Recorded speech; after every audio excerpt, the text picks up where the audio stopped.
할렐루야. 오늘의 말씀은 호세아 8장 1절에서 4절 말씀입니다. 나팔을 네 입에 댈지어다. 대적이 독수리처럼 여호와의 집에 덮치리니 이는 무리가 내 언약을 어기며 내 율법을 범함이로다. 저희가 장차 내게 부르짖기를 나의 하나님이여 우리 이스라엘이 주를 아나이다 하리라. 이스라엘이 이미 선을 실어 버렸으니 대적이 저를 따를 것이라. 저희가 왕들을 세웠으나 내게서 말미암지 아니하였고 저희가 방백들을 세웠으나 나의 모르는 바요. 저희가 또 금으로 자기를 위하여 우상을 만들었나니 파멸을 이루리라. 아멘. 이스라엘 백성들의 멸망에 대해서 경고하고 있는 호세아 8장 앞부분을 저희가 계속해서 보고 있습니다. 이스라엘은 하나님이 택한, 하나님이 사랑하는 나라였습니다. 하나님께서 가나안 땅에서 철저하게 보호하시고 하나님이 지켜주시기로 약속한 축복의 나라였습니다. 그런데 이런 나라가 어떻게 해서 망하게 될까요? 자체적으로 붕괴하는 것이 아니라 아수르라고 하는 대적에 의해서 멸망하는 것입니다. 죽임당하고 빼앗기고 피비린 나는 전쟁을 통해서 나라가 파탄나는 것을 말하고 있습니다. 이상하지 않습니까? 어떻게 하나님이 지키시는 나라가 이렇게 하나님을 알지도 못하는 이방 나라에 의해서 멸망을 당할 수 있는가? 우리는 질문해 보아야 합니다. 한 나라가 세워지는 것도 매우 어려운 일입니다. 쉽지 않습니다. 나라가 세워진다라고 하는 것은 정말로 엄청난 일입니다. 그리고 또 한 나라가 망한다라고 하는 것도 쉽게 이루어지지 않습니다. 왜냐하면 그 나라의 체제, 역사, 전통, 기득권, 환경, 여러 가지 요소들이 쉽게 이루어진 것이 아니기 때문에 수없이 많은 세월 속에서 어마어마한 세력들에 의해서 만들어진 나라이기 때문에 망한다라고 하는 것도 쉽지 않습니다. 여러분이 지금 인생을 살아오시면서 한 50년을 살았다고 해보십시오. 새로워진 나라를 여러분은 몇 개를 보셨습니까? 그리고 망한 나라를 몇 개나 보셨습니까? 저는 학창시절 공부할 때 세계가 한 140여 개의 국가라고 이야기를 들으며 그렇게 배웠습니다. 왜냐하면 제가 직접 일일이 다니면서 확인한 것이 아니기 때문에 이야기를 들으며 그렇게 배웠다고 말씀을 한 겁니다. 그런데 지금 현재 전 세계는 거의 200개 국가가 됩니다. 그만큼 새로운 나라가 많이 생겨난 것 같지 않습니까? 하지만 새로운 나라가 생겨난 것이 아니라 여러 민족이 한 덩어리로 있던 나라들, 특히 공산주의 체제에 있었던 나라들이 민족별로, 지역별로 따로 공산주의 연합체를 해체하면서 원래 제자리로 돌아갔기 때문에 나라가 많이 생긴 것처럼 느끼게 되어집니다. 반면에 나라 수는 굉장히 많이 늘어났지만 나라가 망한 것을 저는 못 본 것 같습니다. 제가 역사적으로, 사회적으로 어두워서인지는 몰라도 지난 50여 년을 살아오면서 망해서 없어진 나라, 소말리아 같은 나라들은 한 30년 전부터 이미 그런 나라는 망했다 그럽니다. 왜냐하면 국가체제가 군벌에 의해서 움직일 뿐 제대로 된 정치체제가 아니고 국민들 대부분은 굶주림과 고통 속에서 유린당하고 있기 때문에 벌써 망했다 그럽니다. 그럼에도 불구하고 그 나라가 여전히 존재합니다. 이렇게 제가 살아온 한 50여 년의 인생 속에서 새로운 나라가 세워지는 것도 못 봤고 또 나라가 망하는 것도 저는 못 봤습니다.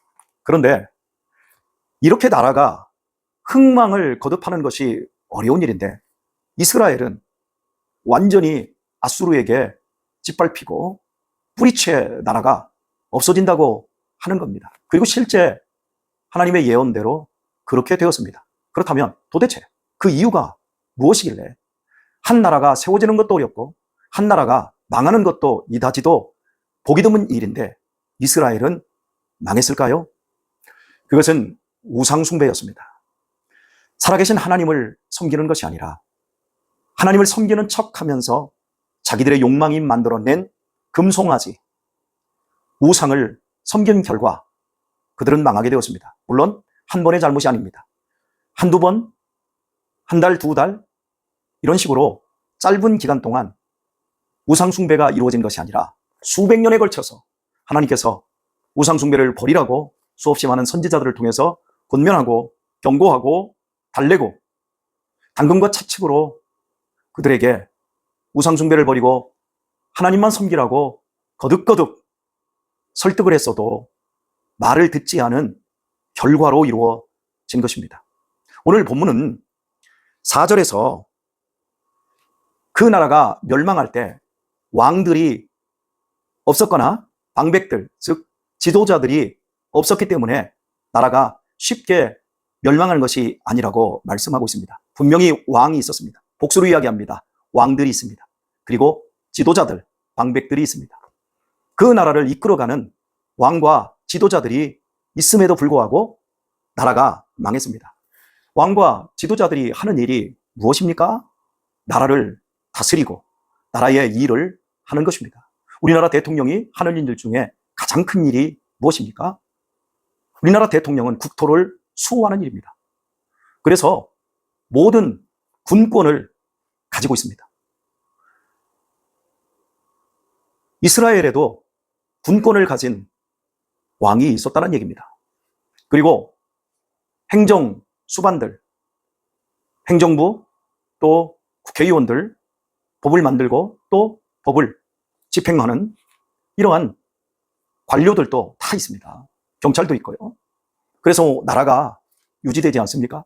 적이 쳐들어오면 당연히 방비해야 되고 지도자들은 왕과 함께 전력을 다해서 적을 막아내야 하는 것, 그것이 어느 나라나 똑같이 발동되는 원리입니다. 그렇다면 도대체 이스라엘도 지도자들이 있고 왕이 있었음에도 나라가 멸망할 수밖에 없었는가? 그 이유는 지도자들이 하나님과 전혀 상관이 없었다는 겁니다. 하나님께서 세우신 왕이 아니었습니다. 지도자들을 하나님이 모른다고 하십니다.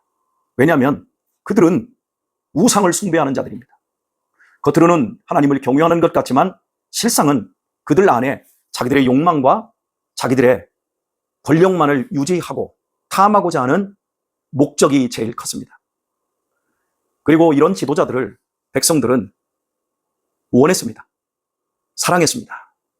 왜냐하면 하나님을 섬기는 것, 그것은 그들에게 고리타분한 것이었고 하나님을 섬기려면 당연히 그들은 자기 자신을 비워내야 됐었는데 하나님을 알지 못하고 하나님이 세워주시지 않은 왕들은 백성들에게 욕망과 쾌락을 얼마든지 누리고 추구할 수 있게 만들었기 때문입니다. 진정한 지도자는 사람들을 하나님께로 돌아오게 하는 사람들입니다. 그런 사람들이 진짜 지도자입니다. 이스라엘의 왕들은 이스라엘 백성들을 대표해서 하나님을 섬기는 사람, 그 섬기는 모범을 보이는 사람입니다. 다윗이 아주 좋은 예로 하나님의 마음에 합한 사람으로 하나님의 뜻을 이루어 드리지 않았습니까? 바로 그것이 이스라엘의 왕의 모습이었습니다. 여러분, 지도자들은 평소에는 있으나 마나한 것처럼 느낍니다. 우리나라 국회의원들, 국회의사당에서 참 많이 다투고 우리 국민들의 눈살을 찌푸리는 일을 많이 합니다. 그 사람들이 과연 있을 필요가 있을까? 국회의원들의 숫자를 줄여야 된다. 많이들 말이 많습니다. 그렇습니다. 이렇게 국민들이 정치인들을 싫어합니다. 대통령에 대해서 얼마나 말이 많습니까? 대통령의 부인에 대해서 또 얼마나 사람들이 험담을 많이 합니까? 야당의 지도자들에 대해서 또 얼마나 사람들이 욕을 합니까? 이렇듯 각자의 색깔이 다르기만 하면 서로를 공격합니다. 우리 대한민국 사람들처럼 정치에 대해서 잘 알고 정치에 관심을 갖고 있는 나라도 없다고 합니다. 실제 제가 스위스에 갔을 때, 지금부터 한 10년 정도 되어지는 것 같은데요. 스위스에 갔을 때 참으로 놀라면서도 신선했던 것이 있었습니다. 그 나라는 국민들이 자신의 대통령이 누구인지를 모릅니다. 대부분의 사람들이 모릅니다. 스위스라는 나라는 인구가 한 800만 명 정도 됩니다. 그리고 언어를 4개의 언어를 씁니다. 이탈리아, 독일어, 또 고대 로마어, 영어, 종교도 아주 다양합니다. 그리고 사는 것도 우리나라보다 한 2배 가까이 잘 살지요. 경제적으로 한 6만 5천 달러 잘 삽니다. 사람들이 굉장히 여유가 있습니다. 그런데 그 사람들이 자기들의 대통령이 누군지를 몰라요. 그 이유가 어디에 있는가? 그것은 스위스라고 하는 이 나라가 각 이제 의회가 있지 않습니까? 각 나라마다 의회가 있는데 우리나라는 국회가 있는 것처럼 그 사람들도 국회가 있습니다. 국회에서 7명의 장관을 선출합니다. 그리고 그 장관들이 공동 책임으로 나라를 다스리는 겁니다. 국회에서 결정한 걸 그들이 이제 잘 진행하고 또 우리나라 국무회의처럼 7명이 협력해서 나라를 다스리는데 대통령이 있습니다. 1년씩 장관들이 돌아가면서 대통령을 합니다. 실제 대통령은 그냥 말만 대통령일 뿐이지 우리나라 대통령처럼 권력이 집중되어 있지 않습니다. 그러니 1년씩 돌아가는 자리이기 때문에 우리나라처럼 물고 뜯고 경쟁할 이유가 전혀 없는 거죠. 얼마나 제가 신선했는지 모릅니다. 참 그 나라의 정치 체제를 들여다보면서 그런데 국민들이 참 평화로워요. 저 미국이라는 나라를 보십시오. 우리나라는 치안이 잘 되어 있습니다. 밤 한 10시, 11시, 12시 돼도 공원 같은데 혼자 산책 나갈 수 있습니다. 그런데 미국이라는 나라는 밤에 산책 나가면 거의 100% 강도를 맞습니다. 목숨의 위협을 당합니다. 그만큼 치안이 무섭습니다. 미국이라는 나라는 경찰들이 힘이 엄청 셉니다. 조금만 반항하면 그냥 총으로 발포까지 해버리죠. 그래서 늘 흑인들을 압제하는 그런 일들로 인해서 문제가 많이 나옵니다. 경찰력이 굉장히 강한 이유는 그 나라의 치안이 안 좋다라는 거죠. 미국의 대통령 선거 때에도 늘 시끄럽습니다. 지금도 얼마나 시끄럽습니까? 우리나라도 마찬가지입니다. 대통령에 대해서, 정치에 대해서 사람들이 너무나 관심을 많이 갖습니다. 왜요? 나라가 시끄럽기 때문인 겁니다. 그런데 스위스라는 나라는 신성 로마 제국에서 독립을 했으니까 한 1200년, 13세기에 독립을 하고 1848년도에 현재의 이런 정치 체제를 공산주의도 아니고 민주주의도 아니고 그 스위스 연방으로 중립제를 채택을 하지 않았습니까? 그러면서 지금까지 이제 그런 나라는 잘 유지되어 오면서 평화롭습니다. 평화롭지만 그렇게 평화롭다가도 막상 전쟁이 터지면 스위스 사람들은 목숨을 걸고 싸웁니다. 비겁하게 부유층의 사람들이 도망치거나 그러지 않고 도리어 우리나라는 산밖에 없다. 신뢰를 잃어버리면 우리나라는 이런 시계 산업이나 많은 세계의 돈들을 맡고 있는 이런 금융 이런 부분에서 신뢰를 잃으면 우리는 끝장난다. 그래서 그들은 목숨 걸고 지도자들이나 기득권층들이 더 열심히 나라를 위해서 싸웁니다. 평소에는 대통령의 이름도 모르지만 위기의 순간 도리어 그 위기를 극복해내는 이런 저력이 스위스에는 있습니다. 하지만 우리나라는 어떻습니까? 평소에 경찰력, 군대 권력, 우리가 지나온 세월 동안 얼마나 국민들에게 무서운 존재였습니까? 야, 순사가 온다.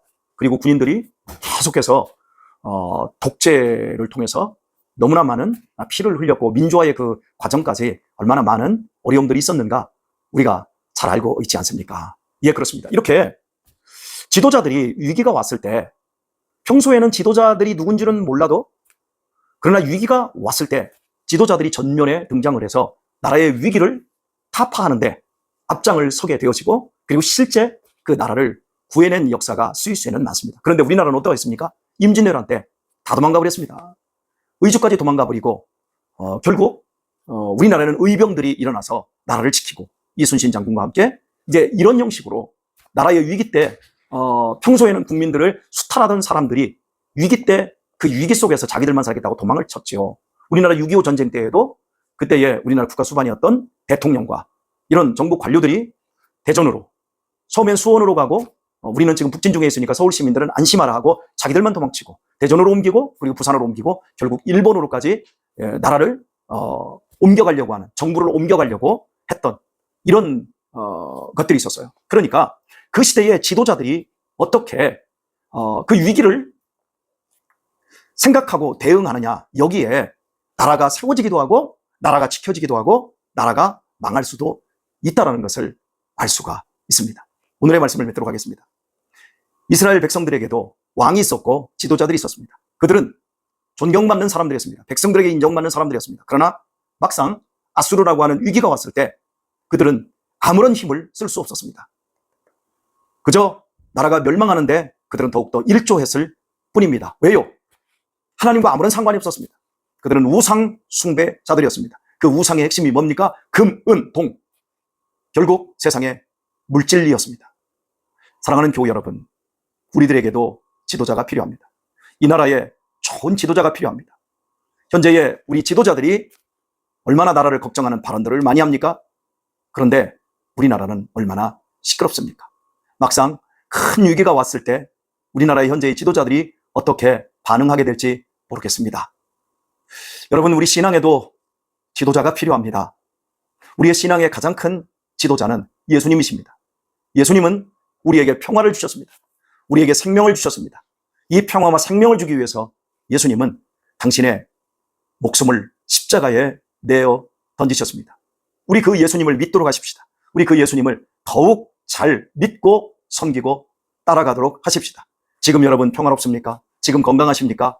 그러나 언젠가는 우리의 평화가 깨어지는 날이 분명히 올 것입니다. 우리의 건강이 무너지는 날이 올 것입니다. 그때 이 평화와 이 행복을 우리에게 주고 계신 그 예수님께서 과연 우리의 그 위기 속에서 어떻게 대응하실까요? 분명히 우리 주님은 우리가 무너지고 우리가 죽고 우리가 찢어지고 우리가 아파하는 것 버려두지 않을 것입니다. 당신이 버려지고 찢겨지는 안이 있다 할지라도 우리를 감싸주실 분이십니다. 우리 그 예수님을 사랑하도록 하십시다. 그 예수님을 더욱 의지하도록 하십시다. 정선에서 이 아침 여러분에게 오늘 말씀드렸습니다. 우리에게도 수많은 지도자들이 있습니다. 그 지도자들이 과연 하나님이 세우신 지도자들인가? 하나님이 잘 아는 지도자들인가? 우리가 살펴야 할 것입니다. 그리고 직접적으로 여러분의 목사가 하나님께서 세운 사람인가? 하나님이 인정하시고 있는 사람인가? 그리고 여러분 각자도 나는 내 자녀들의 지도자로서 내 직장에서 사람들에게 보여지는 믿음의 지도자로서 나는 과연 하나님께서 세우셨고 하나님이 기뻐하는 사람인가?